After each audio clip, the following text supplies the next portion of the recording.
Hello, my name is Nicole Davis. This is my reflection for Anti-discrim, the January 13th class for class 9.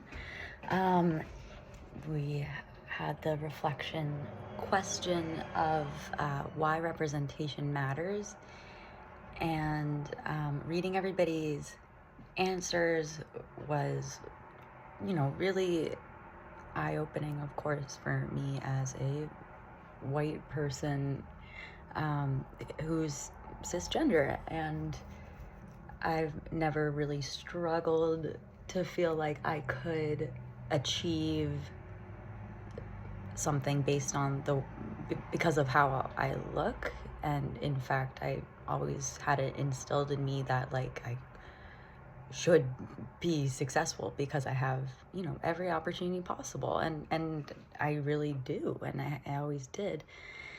And I always saw myself reflected in, characters on television to an extent. Obviously, there's, dynamics around gender and not feeling like I could actually look the way that I do, or, enjoy that I had to perform something that I really didn't feel like I could in order to feel liked, basically. But, I really can't imagine what that experience must be like, of not seeing yourself reflected in, media, or in school materials, aside from it being a very negative portrayal. And, some classmates really spoke about their experiences of that, whether they're Arab, and the way that our media treats Arab people in media, and how they're kind of seen really, as terrorist threats instead of just being able to be like people. And Asian women who some in our class were talking about how, they were always represented in TV, if they were, as obedient and quiet and nerdy. And one of my classmates was saying how it really prevented her from feeling like she could express herself, and that she, felt like, okay, I guess I'm supposed to be this kind of person, and I'm not supposed to be independent, so I can't imagine myself that way. And I thought that the Delpit reading for multiplication is for white people was a really great example of the real implications of representation and its effects in the school system, specifically in talking about how teachers, in high-performing schools believe that their students could achieve, and as Delpit says, teachers must insist that students are capable of achieving. And in low-achieving schools, there's a culture of not believing that your students can do well, and accepting that they won't without trying, so that teachers aren't actually trying to help their students learn, because they have already been conditioned to believe through, the media and represent, like, the way that people of color are represented, especially Black people.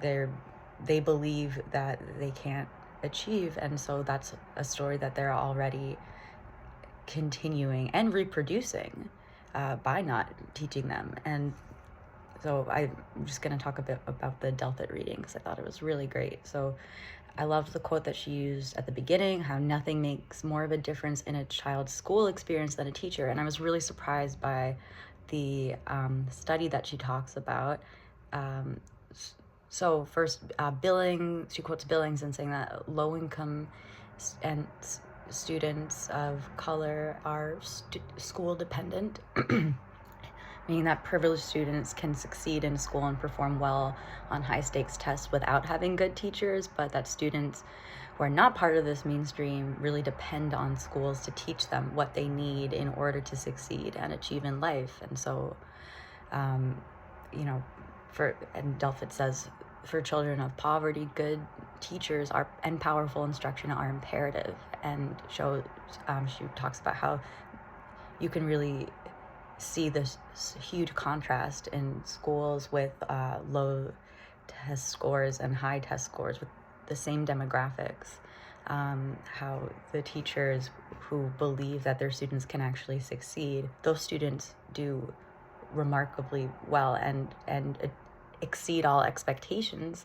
And then students who are in school cultures that are, believe that they can't do well, and furthermore that the teacher shouldn't even try, those students of course do terribly in their test scores. So she talks about a Peter Mortimer study, who's an educator, and he found that good teaching has 6 to 10 times as much impact on student achievement as all other factors combined, like family issues, poverty, crime in families. So I thought that was a really staggering point, but also such a positive thing in many ways that, as teachers, we really have so much, not, I guess, power over whether or not, a student can believe in themselves. So, and that us actually believing in the success of our students and insisting on it can have such profound effects on their lives. I mean, obviously there's devastating consequences too, because Delpit observed 2 schools at the same time serving the same population, a majority African American low income population, and one with the state test scores at the top of the district, including wealthy schools. So they outperformed even wealthy schools in the district.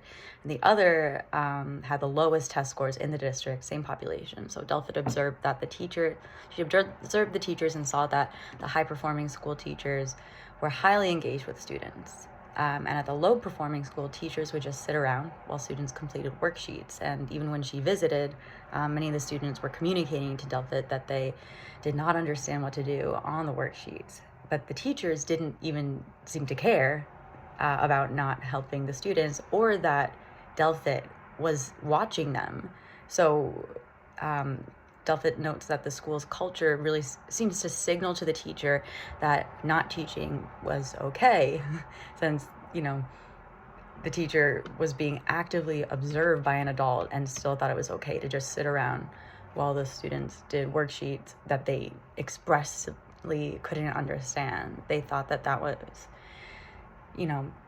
just what is assumed to happen. And that's a huge reason why representation is important, because if people, not just youth, are exposed to, high achieving people in their community and examples of people doing things and succeeding, then they, it's not only students who won't be able to see themselves as success, having the possibility to succeed, but teachers won't see the possibility in their students succeeding.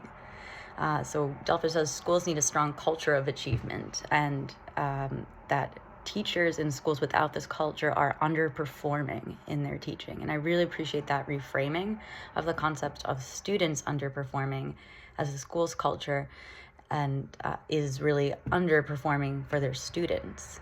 So I think that's a great way to look at it.